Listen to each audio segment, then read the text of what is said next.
नमस्कार साथियों, स्वागत है आप सभी का आपकी अपनी पाठशाला पर। मैं हूं अंकित अवस्थी। कल दशहरे का अवसर था और दशहरे के अवसर पर भारत के रक्षा मंत्री कच्छ गए हुए थे। वहां पर भारतीय सेना के जवानों के साथ थे और जब जवानों के साथ थे तो एक बयान के चलते सुर्खियों में आ गए। बयान ऑपरेशन सिंदूर के बाद आया तो इससे थोड़ा माहौल गर्म आ गया। ऑपरेशन सिंदूर निश्चित ही भारत पाकिस्तान के बीच में बहुत ज्यादा अंतरराष्ट्रीय रूप से सुर्खियों में आ चुका है। भारत ने जिस तरह से पाकिस्तान के अंदर घुस करके उसके आतंकी ठिकानों को नष्ट किया, उसके बाद से ऑपरेशन सिंदूर पाकिस्तान और पाकिस्तान परस्त चाहने वाले लोगों के लिए एक नाइटमेयर के जैसा है कि यार इन्होंने बहुत बुरा मारा था। और ऐसे में भारत के रक्षा मंत्री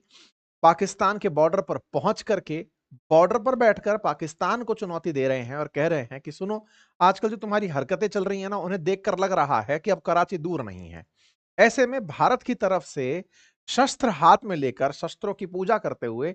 दशहरे के अवसर पर पाकिस्तान को धमकाने वाली यह खबर सुर्खी बन जाती है और सुर्खी में लिखा आता है कि भैया देखो,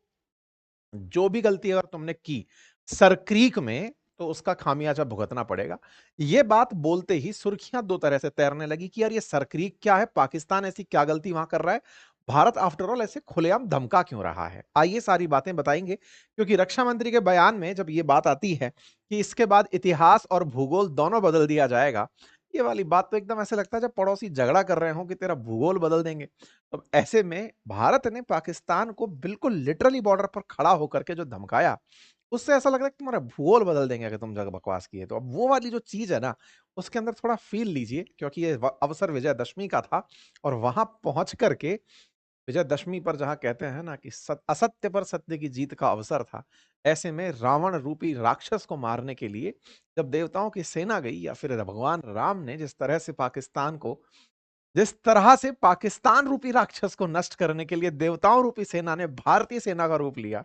ये वाला भाव देने का जो तरीका था ना उस बॉर्डर पे खड़े होकर के, ये अपने आप में थोड़ा माहौल वाला था। दशहरे के अवसर है, दशहरे के अवसर पर हमने भी अपनी तरफ से अपनी पाठशाला पर कुछ ऑफर चलाए हुए हैं। अगर आप में से कोई साथी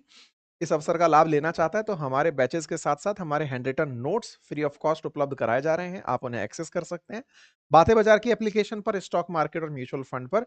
बहुत ही बेहतरीन ऑफर फिलहाल चल रहा है, आप उसका लाभ ले सकते हैं। तो राजनाथ सिंह जी के द्वारा शस्त्रों की पूजा की जा रही थी और शस्त्रों की पूजा का अवसर था दशहरे का। असल में यह माना जाता है कि भगवान राम जब रावण का वध कर रहे थे, उससे पहले शस्त्रों की, मतलब ऑब्वियस सी बात है ना, जिन चीजों से खत्म करना है दुश्मन को, उनको तो पहले प्रणाम किया जाएगा कि हाँ भाई तुम ही हो, क्योंकि अल्टीमेटली शस्त्र तो वध करने के काम में आ रहे हैं, लेकिन कौन सा शस्त्र सही से वध कर रहा है, क्योंकि दुश्मन के पास भी शस्त्र है, आपके पास भी शस्त्र है। तो ऐसे में अस्त्र शस्त्र जितने भी हैं,